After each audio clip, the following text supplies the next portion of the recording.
Les manifestations héroïques et grandioses qui ont abouti à la chute du régime de parti unique et constitutionnel du général Moussa Traoré se sont déroulées alors que 60% des Maliens n'étaient pas encore nés. Il devient dès lors impérieux, pour la vérité historique, la saine information et la formation des plus jeunes, de leur révéler, pan après pan, ce qui s'est réellement passé dans notre pays avant, pendant et après la révolution de mars 1991. Les Maliens doivent en effet assumer leur histoire, toute leur histoire, sans en déchirer une seule page et sans aucune falsification. Le top départ des manifestations qui ont abouti au renversement de la dictature en 1991 a été donné par la marche du 10 décembre 1990 organisée par le CNI Association.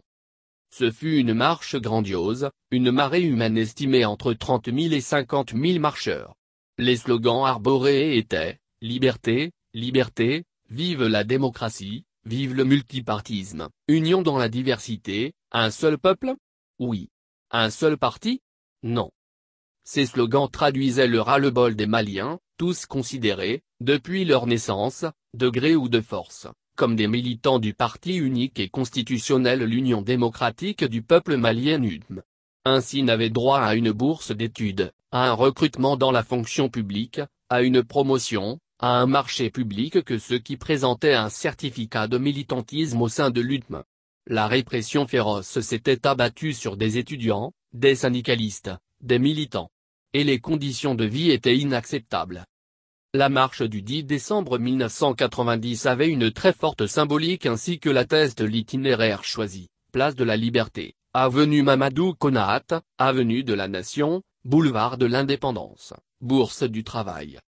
Cette marche était aussi un devoir de mémoire, elle célébrait le 42e anniversaire de la Déclaration universelle des droits de l'homme de 1948 et coïncidait avec le 34e anniversaire de la naissance du premier président du CNI Association, Maître Mountagua Tall. Enfin la marche du 10 décembre était un moment fondateur en ce qu'elle aura eu le mérite d'exorciser la peur de la marche pacifique et légale comme arme de revendication démocratique. Elle aura en outre démontré la maturité des démocrates, la discipline sans faille des militants et la capacité des dirigeants à respecter intégralement la légalité jusqu'à se porter garant des risques de dérapage. En un mot, le 10 décembre 1990 apportait la preuve que les démocrates maliens pouvaient organiser une marche pacifique et grandiose dans la légalité. Et en effet les manifestants n'ont pas cassé un œuf. La voie ainsi ouverte a permis d'autres manifestations jusqu'aux tueries de mars 1991 dont la réalité ne peut et ne doit en aucun cas être contestée tant les images des atrocités commises, les témoignages des familles endeuillées, les identités complètes des victimes dont de nombreux élèves sont suffisamment évocateurs.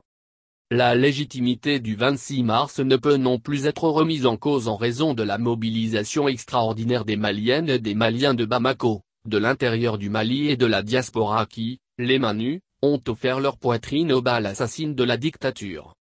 Un procès crime de sang, avec le respect scrupuleux des droits de la défense y compris la présence auprès des accusés d'avocats étrangers, suivi d'un procès pour crime économique ont d'ailleurs définitivement tranché cette question. Le peuple malien, pour lequel chacun doit respect et considération, a adopté la Constitution du 12 février 1992, encore en vigueur, qui a magnifié le 26 mars en son préambule, le peuple souverain du Mali, fort de ses traditions de lutte héroïque, engagé à rester fidèle aux idéaux des victimes de la répression et des martyrs tombés sur le champ d'honneur pour l'avènement d'un état de droit et de démocratie pluraliste affirme sa volonté de préserver et de renforcer les acquis démocratiques de la révolution du 26 mars 1991. Cette volonté du peuple s'impose à tous et doit être respectée.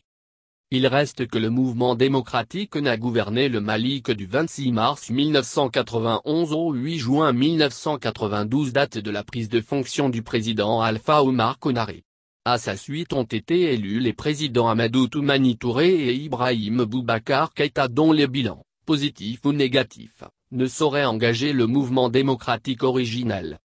Autant chacun est libre d'avoir un jugement sur les régimes successifs du Mali, de Modibo Keïta à l'actuelle transition, autant les amalgames et les falsifications doivent cesser. Et il ne faut surtout pas imputer au mouvement démocratique ce qui ne fait pas partie de son bilan. Ni en bien ni en mal. Le Mali doit assumer son histoire et toute son histoire dans la transparence et la plus stricte vérité. Qu'adviendra-t-il si dans 30 ans, des Maliens soutiennent que le M5 RFP n'a été qu'une imposture?